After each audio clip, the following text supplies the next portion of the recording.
할렐루야. 주님께서 오늘도 말씀으로 은혜 주시기를 바랍니다.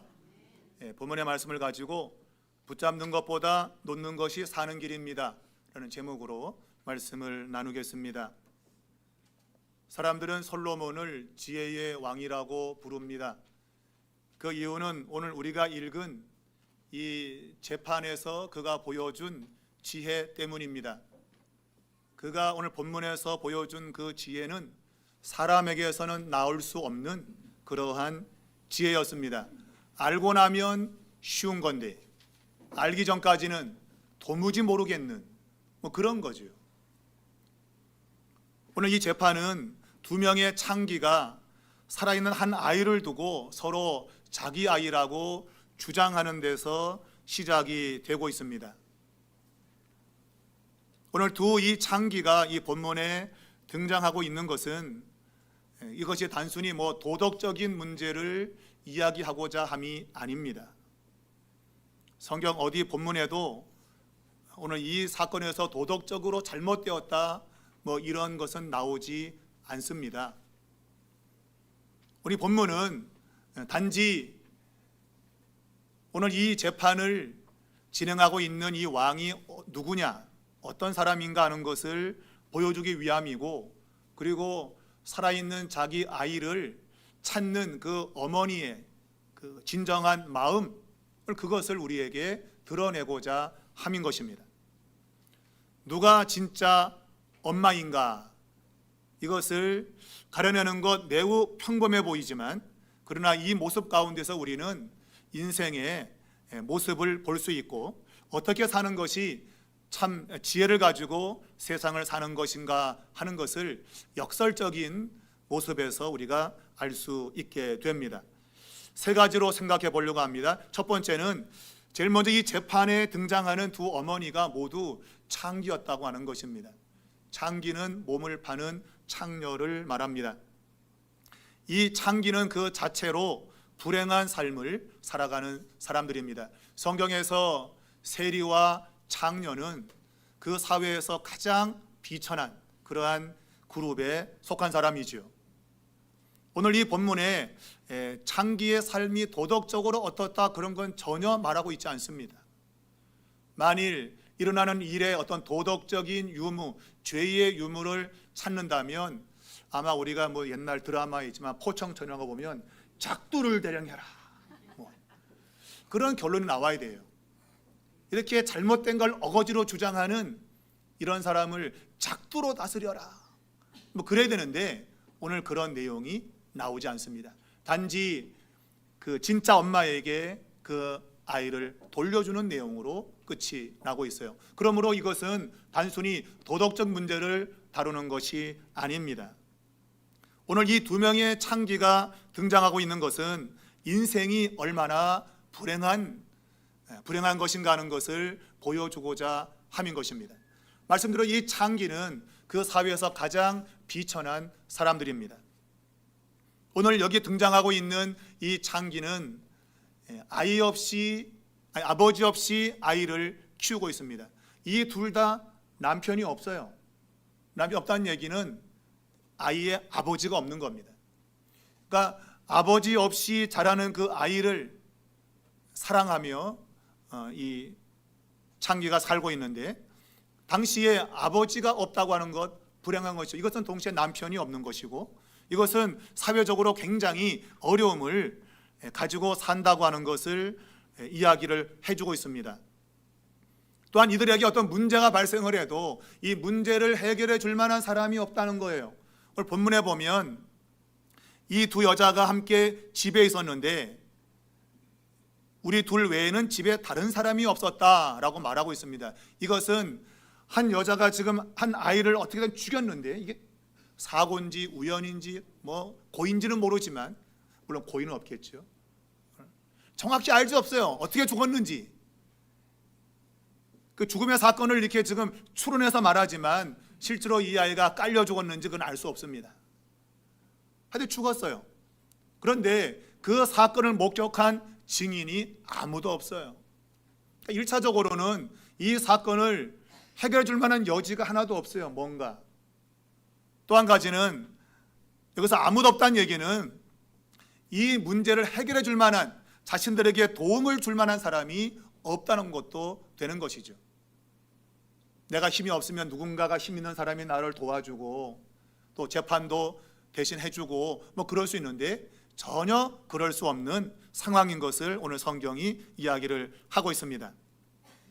아버지 없이 아이가 자라고 있고 문제를 만나도 그 문제를 해결해 줄 만한 사람이 없는 그러한 삶을 살고 있는 두 창기.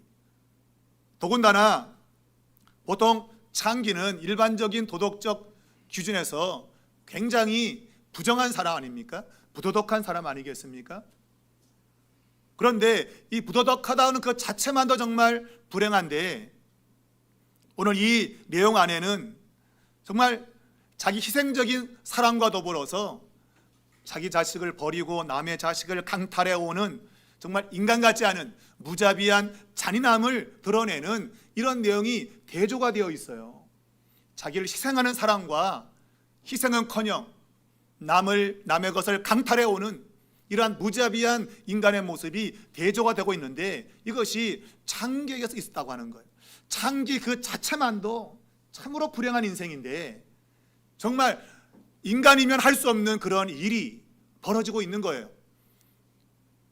이 사건이 얼마나 인생이 불행한가 하는 것을 드러내기 위해서 오늘 이 성경 저자가 이 두 명의 창기의 이 사건을 기록해 놓고 있는 겁니다. 예, 이 두 사람은 불행한 삶을 살고 있습니다. 자기를 도울 자가 아무도 없는 그런 아주 불행한 인생들입니다. 근데 이 불행한 인생들, 남이 아무도 도움 주지 못하는 그러한 인생들을 그 나라의 왕이 직접 그들의 재판을 다루고 있다고 하는 것이에요. 일반적인 재판과 다릅니다. 이 창기들의 재판은 어느 누구도 관심 두지 않는 그런 재판일 수 있습니다. 그 비천한 사람들 자식을 찾든 말든 왕이 그것을 무슨 관심 갖겠습니까? 그런데 오늘 이 왕은 일반적인 왕과 다르게 자기 사회에서 가장 비천한 자리에 있는 사람의 소리를 귀를 기울여서 듣고 있다고 하는 겁니다. 가장 불행한 인생을 살아가는 그 사람들의 소리를 듣고 있다고 하는 거예요. 오늘 이 왕은 일반 왕과 다른 왕입니다. 자기 백성 가운데 가장 비천한 인생, 그들의 소리를 듣고 있는 것이죠. 말했지만 그들을 도울 자가 아무도 없었습니다. 그들의 소리를 들을 자가 아무도 없습니다. 남들에게 무관심한 존재입니다. 그런데 그 나라의 최고의 권력자가 이 비천한 사람들의 소리를 듣고 있다고 하는 겁니다. 오늘 우리는 이 자리에 왜 나와 있습니까? 내가 인생 살면서 내가 해결할 수 없는 그런 문제를 만났을 때 아무도 나를 돕지 못하는데 하나님께서 내 소리를 들으시고 내 인생의 문제를 해결해 줄 것을 믿는 그 믿음으로 우리는 이 자리에 와 있는 거 아닙니까? 우리가 찬송 부르지 않습니까? 너의 작은 신음에도 응답하시니. 내가 막 힘들어서 막 끙끙거리는 그 신음에도 우리 하나님은 그 소리를 들으신다고 하는 거예요. 보편적 인간은 이러한 마음을 갖지 못합니다. 솔로몬이 왕위로 등극하는 과정 속에서 그는 자신들의 정적들을 제거했습니다. 아비아달 또한 요압 장군, 시므이, 자기 해를 끼칠 사람들을 모조리 제거시켜 버렸습니다.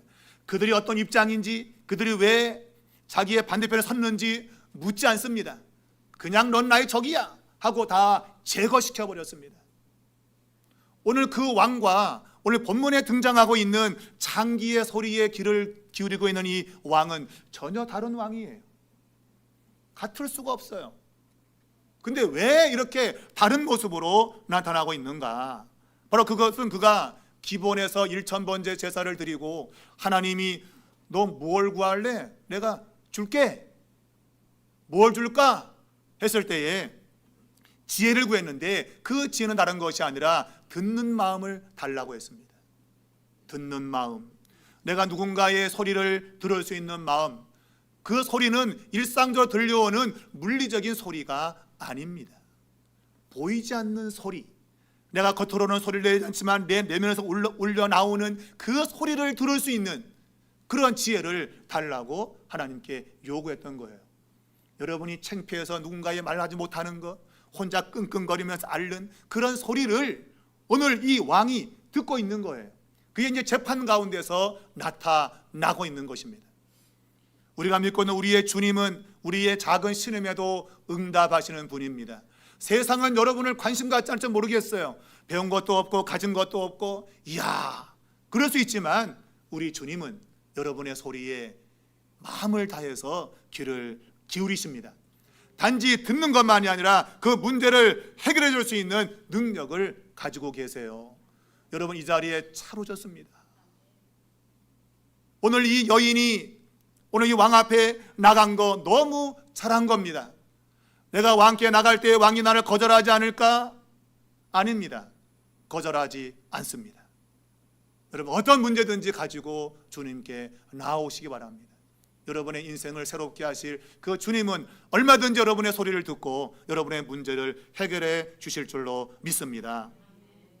두 번째는 오늘 이 재판 내용에서 가장 핵심적인 내용입니다. 그것은 진정한 어머니가 누구냐는 겁니다. 진짜 엄마를 찾는 겁니다. 도대체 진짜 엄마란 어떤 사람일까? 항상 우리가 진정성 말하잖아요. 진정성. 여러분이 드리는 예배는 진정성이 있나요? 아니면 꽂아놓은 보리자루입니까? 진정성이 참 중요해요. 오늘 이 한 아이를 대하는 이 두 명의 창기 가운데 하나는 가짜와 하나는 진짜입니다. 누가 진짜인가? 누가 진짜일까 하는 것을 성경이 우리에게 드러내 주고 있는 것입니다. 오늘 한 여자가 먼저 이야기합니다. 오늘 같은 집에 저 여자와 내가 같이 사는데 내가 사흘 먼저 자식을 낳았고 저 여자가 사흘 뒤에 자식을 낳았다. 근데 어느 날 일어나 보니 내 아이가 죽어 있었다. 여러분, 이 첫 번째 여인은 얼마나 가슴이 아팠겠습니까? 자고 났는데 자기 품에 있는 아들이 숨을 안 쉬고 죽어 있는 거예요. 젖을 먹이려고 했는데 젖을 빨지도 않고 빨기는커녕 숨을 안 쉬고 있는 거예요. 죽은 거지요. 이때 이 여인의 그 슬픔을 뭘로 말할 수 있을까요? 아마 이렇게 생각했겠죠. 하나님이 정말 어떤 이유인지 모르는데 하나님이 내 자식을 뺏어갔다고, 아무런 이유 없이 자신의 품에 죽었으니 하나님이 이 아들을 뺏어갔다고 생각했을 겁니다. 그리고 그는 통곡을 했겠지요.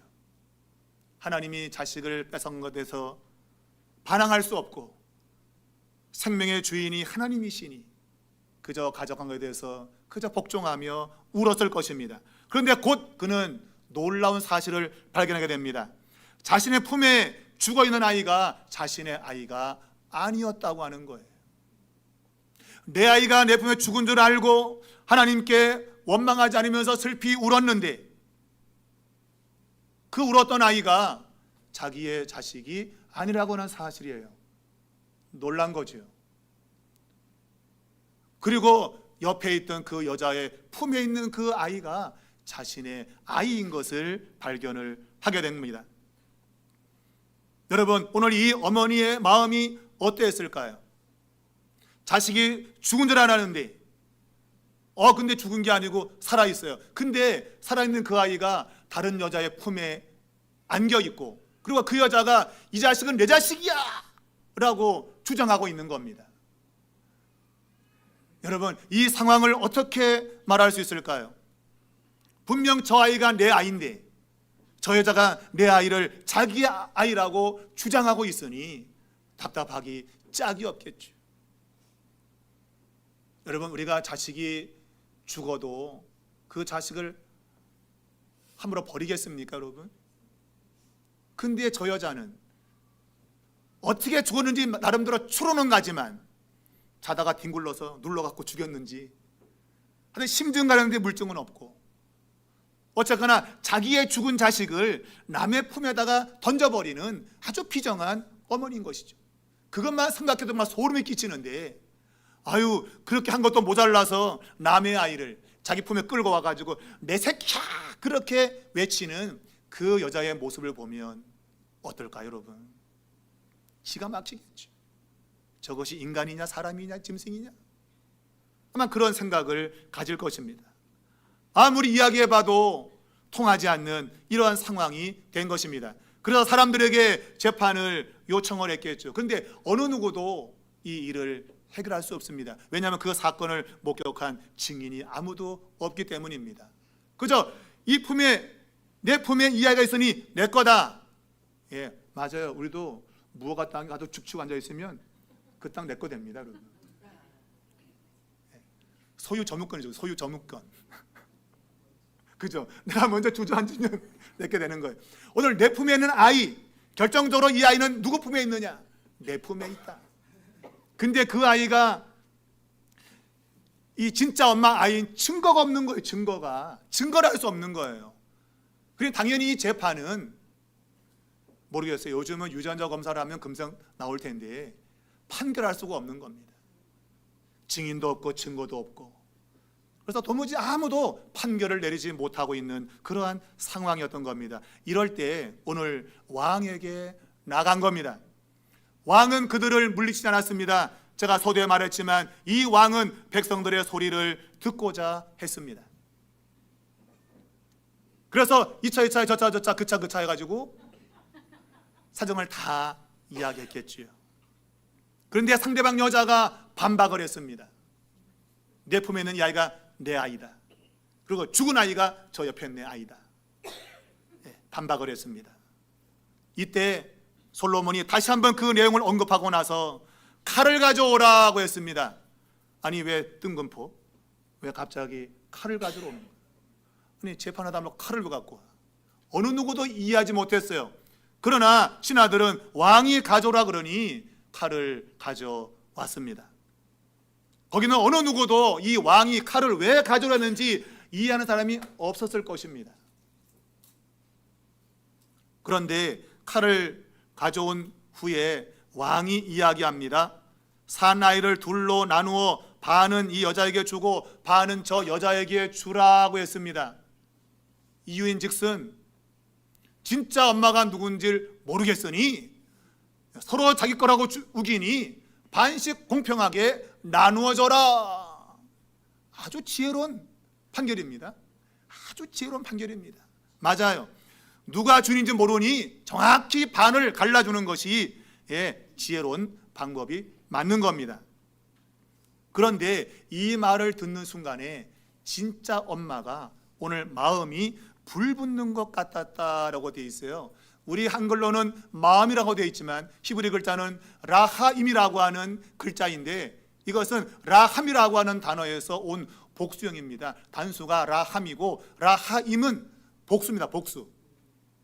라함은 뭔가 하면 엄마 아기 집 자궁을 이야기하고 있습니다. 자궁. 오늘 저 아이를 반으로 나누라는 얘기는 죽이라는 것입니다. 저 아이를 죽여서 반으로 갈라주라고 했을 때 진짜 엄마의 자궁이 꿈틀거린 겁니다. 오늘 본문에는 불붙는다 되어 있지만 이것이 원래는 뜨겁다는 뜻이고 그리고 막 흥분됐다는 거예요. 막 자궁이 막 움직인 겁니다. 그 안에서 자궁이 막 움직인 거예요. 왜 움직였을까요? 내 자식 죽는다. 내 자식 죽어! 그거죠. 그래서 자궁이 막 움직인 거죠. 그 아이가 있었던 자궁이 말하지 않았지만 그것이 움직인 거예요.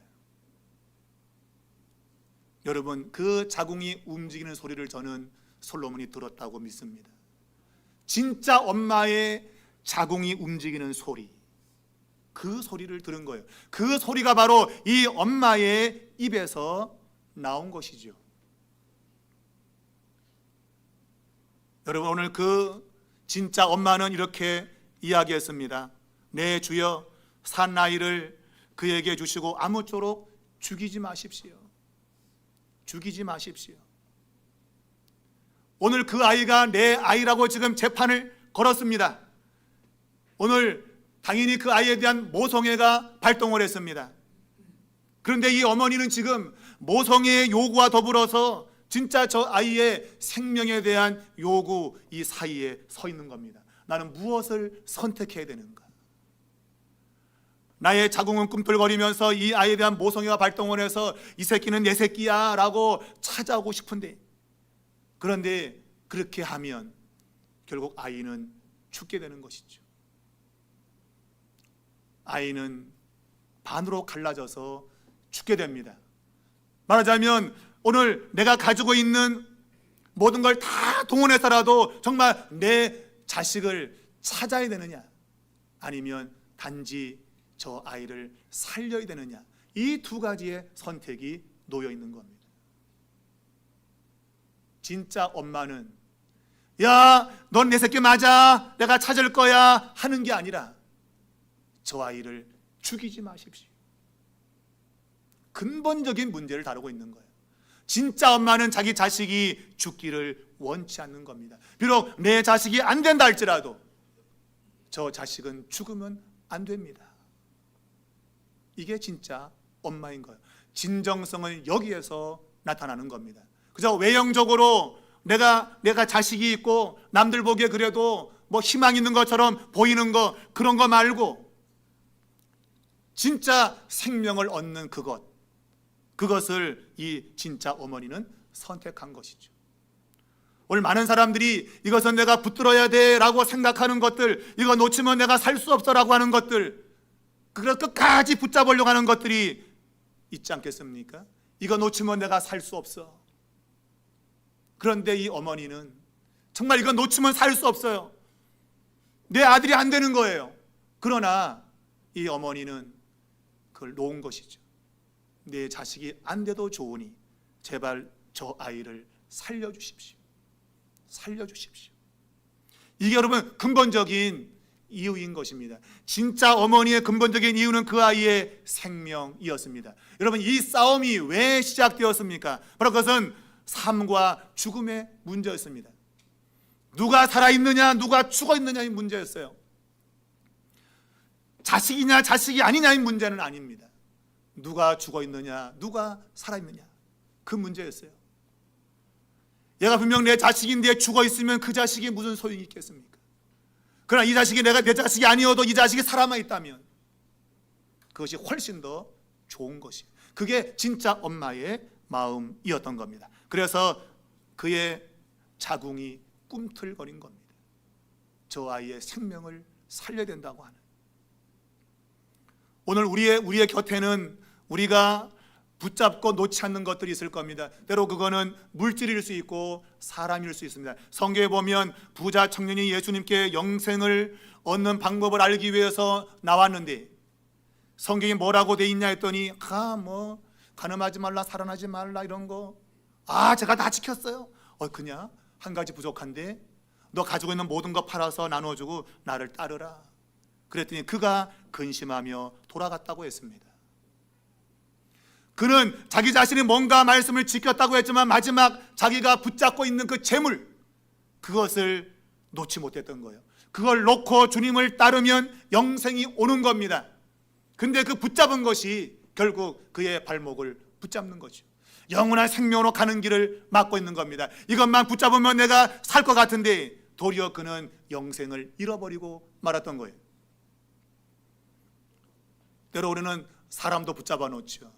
내 새끼.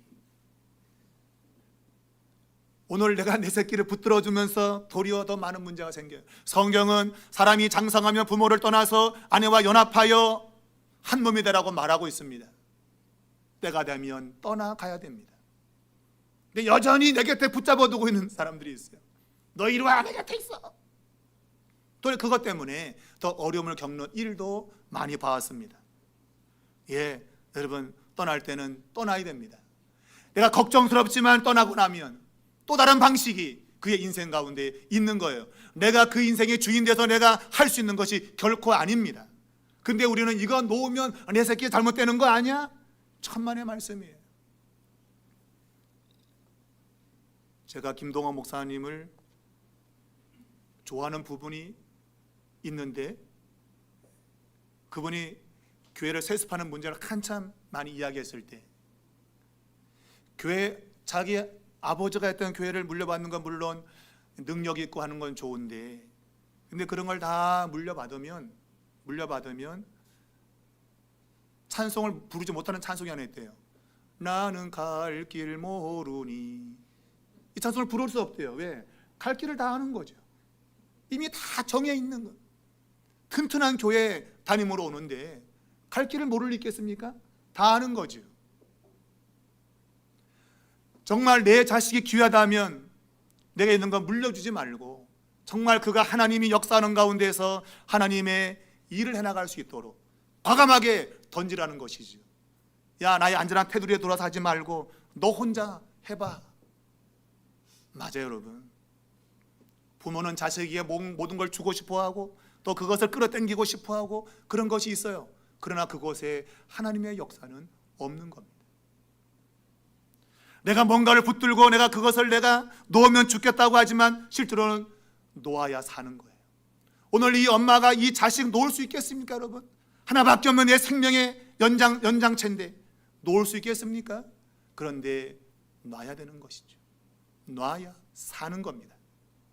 오늘 우리는 뭔가를 놓지 못해서 생명을 놓치는 그런 일을 하고 있는 것이 너무 많은 거예요. 여러분, 절대로 여러분 놓으면 죽지 않습니다. 놓으면 삽니다. 그것을 가장 잘 보여주신 분 바로 예수 그리스도이십니다. 빌립보서 2장 5절 이하에 보게 되면 예수 그리스도는 하나님과 근본 동등한 본체였으나 그러나 그것을 취할 것으로 여기지 아니하시고 자기를 비워 종의 형체를 가져서 사람과 같이 되었고 십자가에 죽기까지 복종하셨으니, 여러분, 예수님께서 하늘의 영광스러운 그 자리를 붙들지 않았대요. 취하지 않았대요. 그리고 버렸대요. 그리고 죄인의 모습으로 낮은 곳에 오셨답니다. 그랬더니 여러분, 하나님께서 그를 지극히 높여 모든 만물의 통치자로 세웠다고 하는 거예요. 내가 영광의 자리를 그저 눌러 앉아 있으면 좋겠지만 그러나 그걸 버림으로 인해서 주님은 만물의 통치자가 되신 겁니다. 여러분이 여러분의 가지고 있는 뭔가를 놓아버리는 그 순간에 여러분의 삶에 하나님의 역사가 일어나는 겁니다. 그러나 내가 그걸 붙잡고 있으면 하나님의 역사는 일어나지 않아요. 미안하지만 여러분, 우리 예수님께서는 십자가로 그것을 증명하신 겁니다. 십자가를 볼 때 사람들은 가장 어리석다고 했습니다. 십자가에 죽는 처참한 죽음이 무슨 인간에게 구원을 가져다 주는가. 세상은 그것을 어리석다고 했습니다. 그러나 사도 바울은 가장 고상한 지식이라고 했습니다. 하나님의 어리석은 것이 인간의 지혜보다 낫다고 했습니다. 여러분, 십자가만이 인생을 구원하는 생명입니다.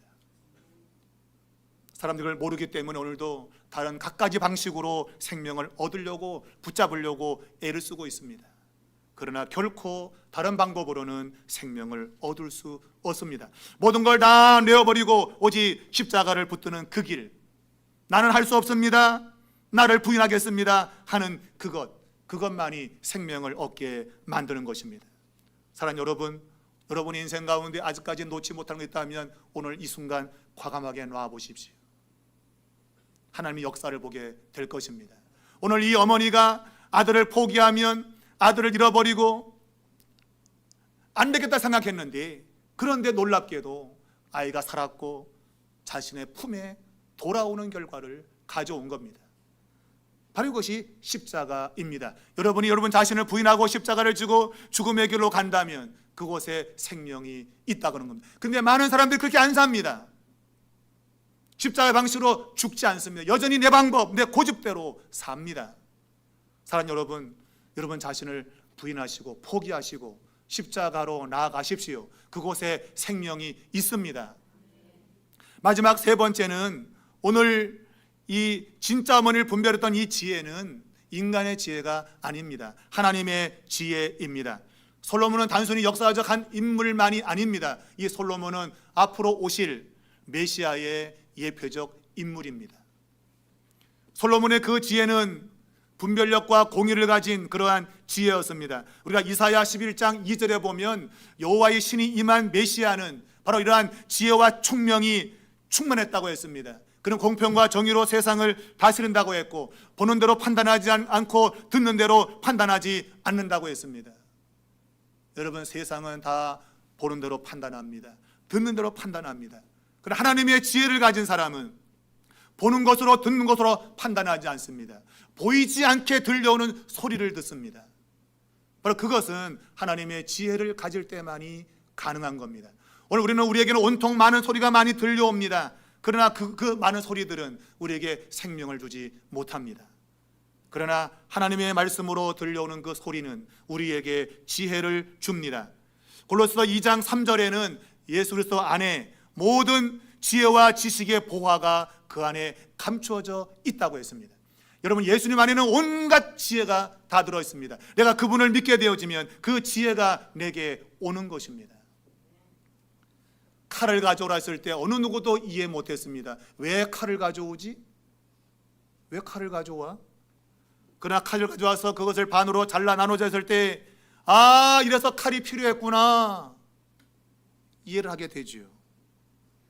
여러분, 주께서 솔로몬보다 훨씬 더 뛰어나신 분입니다. 솔로몬과 우리 주님은 비교할 수 없습니다. 그 주님의 지혜가 우리에게 온다고 한다면 우리는 세상을 실패할 수 없습니다.